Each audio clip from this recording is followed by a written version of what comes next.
The sea has always been a place of mystery. Endless, unforgiving, alive. For centuries, European sailors whispered of something beneath the waves, something beautiful, something deadly. They called them mermaids, creatures with the upper body of a woman and the tail of a fish. But these weren't the gentle, romantic figures we imagine today. These were predators of the deep, seductive, intelligent, and merciless. So why did sailors tell these stories? Why did entire crews swear they had seen them? And why did so many ships vanish without a trace, leaving behind only legends of voices in the fog? Long before modern navigation, the ocean was a terrifying unknown. Sailors in the Middle Ages and earlier weren't just fighting storms, they were battling isolation, hunger, exhaustion, and fear. Weeks, sometimes months at sea. No land. No certainty. Just the constant rhythm of waves and the eerie silence of the horizon. In such conditions, the human mind begins to change. It stretches reality. It creates meaning out of shadows.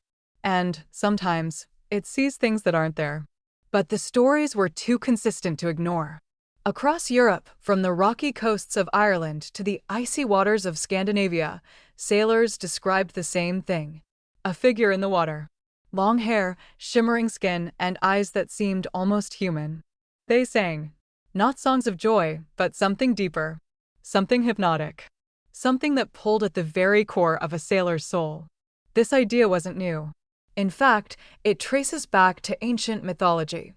In the Odyssey, written nearly 3,000 years ago, the Greek hero Odysseus encounters the sirens, creatures whose voices were so enchanting that sailors would steer their ships directly into rocks, destroying themselves just to get closer.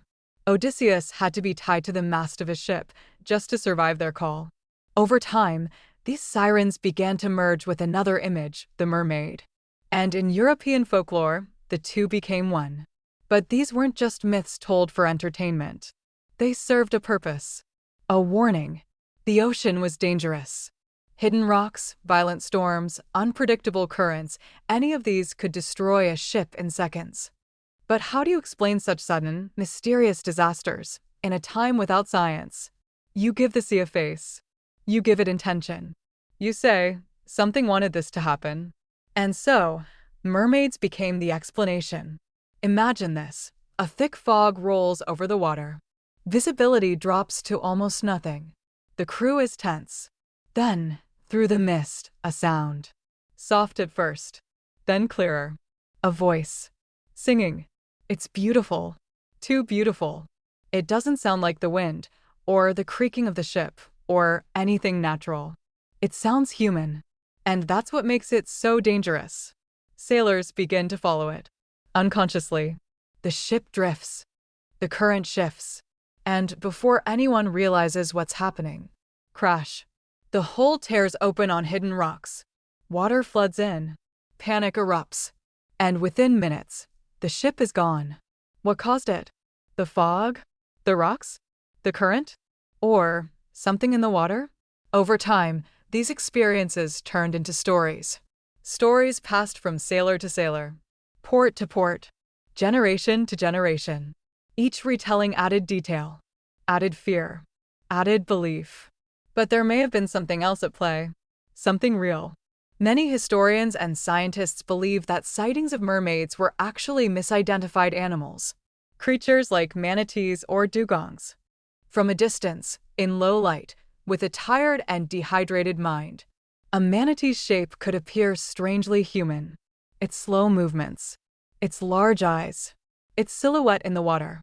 Combine that with loneliness, and imagination does the rest. In fact, even Christopher Columbus once recorded seeing what he believed were mermaids. But he described them as not as beautiful as they are painted, which suggests something important. Even then, reality didn't quite match the legend. But physical explanations don't fully solve the mystery. Because the most powerful part of the mermaid legend isn't what sailors saw. It's what they heard. The human brain is incredibly sensitive to sound, especially in silence, especially in isolation. Out at sea, strange noises can travel long distances. The wind, the shifting of water, the cries of seabirds. even the sounds of whales. Under the right conditions, these can distort into something almost musical, almost intentional, almost like singing. And when you already believe in something, your mind completes the story. There's also a darker psychological layer. For sailors, the sea wasn't just a workplace. It was a prison. Months away from home, from family, from women, from human connection. The idea of a beautiful figure in the water calling to them wasn't just terrifying. It was tempting. Mermaids represented desire, but also danger. A perfect symbol of something irresistible that leads to destruction. This duality appears again and again in European folklore. In Scotland, they were called sulkies. In Eastern Europe, rusalkas. Each culture had its own version. Different names, different details, but always the same core idea, a beautiful being of the water that cannot be trusted. And then there were the sailors who didn't survive. Ships that vanished completely. No wreckage, no bodies, just gone. In an age before satellites, radar, or accurate maps, the ocean could swallow anything. Entire crews could disappear without explanation. And when there's no evidence, stories fill the void. Mermaids took them. It's a simple answer. A comforting one, in a strange way. Because it means the chaos of the ocean isn't random. It's controlled. Even if that control is terrifying. But perhaps the most fascinating part of this legend is how long it has endured. Even today, in the modern world of science and technology, people still claim to see mermaids, still hear strange voices at sea, still feel watched when they look into deep water. Because the ocean hasn't changed. Not really. We've mapped parts of it, studied it, traveled across it, but most of it remains unknown, dark, unexplored, and the human mind still fears what it cannot understand. So were mermaids real? Probably not, in the way the stories describe. But the experiences behind those stories? The fear, the confusion, the strange sounds in the fog, the illusions in the distance. Those were very real. Mermaids weren't just creatures.